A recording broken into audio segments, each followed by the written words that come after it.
President Trump is renewing his threats against Canada, now vowing to slap a 35% tariff on its goods starting August 1st. A White House official says it's expected to only apply to the limited number of Canadian goods already facing tariffs.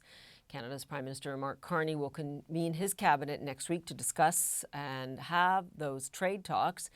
Mr. Carney says Canada is working towards President Trump's new tariff deadline of August 1st. Danielle Smith is the Premier of Alberta, and she joins us now. Really good to have you, Premier, as we try and figure out what is going on with the trade negotiations. So I will start there. What do you know?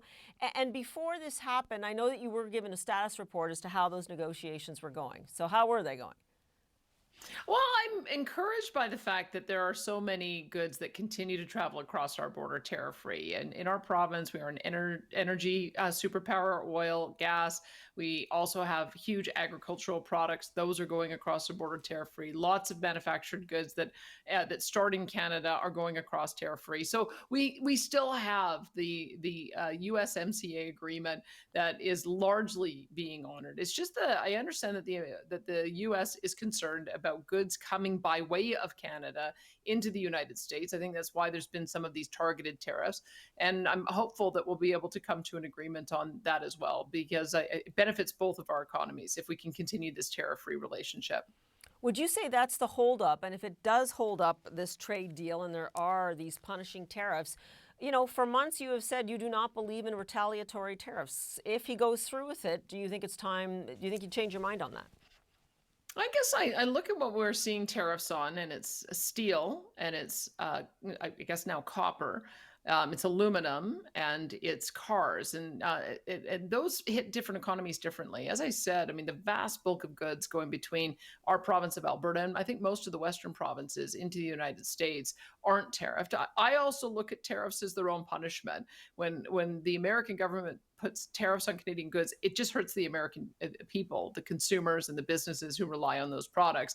When we put tariffs on ours, it just hurts our people. So I don't love tariff wars. I don't think that they benefit consumers. They don't benefit businesses. But if we can find a way, and I think I understand what the president is trying to do, which is to repatriate those critical minerals, products, and industries that are essential to maintaining an industrial base and economy. We share that same aspiration. So because we have such great integrated economies, I think Canada is hopeful that the US will see Canada as an extension of a North American economy, as opposed to judging us the same way that he might some Yeah, other jurisdictions.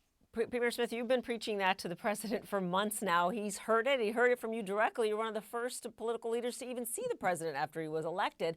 Why isn't he listening?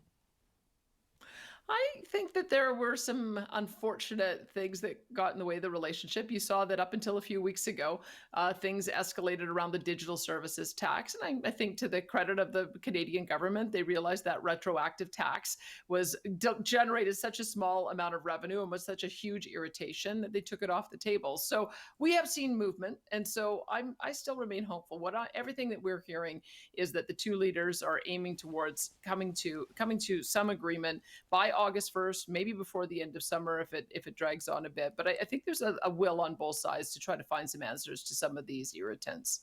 You certainly sound optimistic. I'd like to know a little bit more about what makes you so optimistic, because certainly the letter posted on social media, that wasn't heartening to many Canadian businesses, as you know. I think maybe you'd get a different view if you were talking to Ontario Premier Doug Ford. I mean, both Ontario and Alberta have the largest trade relationship with the United States. We have $188 billion in Alberta alone. Most of that is oil and gas and our agriculture products. We just hosted a delegation of 30 American legislators up here for our world famous Calgary Stampede. And we had so many things to talk about in common about why that partnership is so strong and will continue to be strong. I know it's different in Ontario.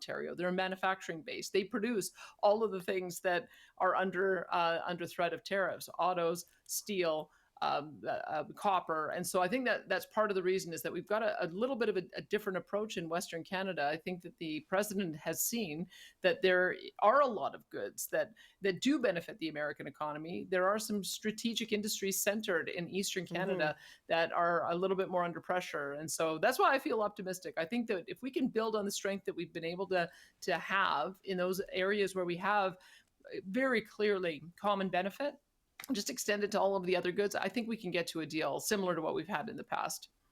Premier Smith of Alberta, you have a meeting with the Prime Minister July 22nd. We'd love to have you back right after. We'll see how this goes. You bet. Thank you. Thank you.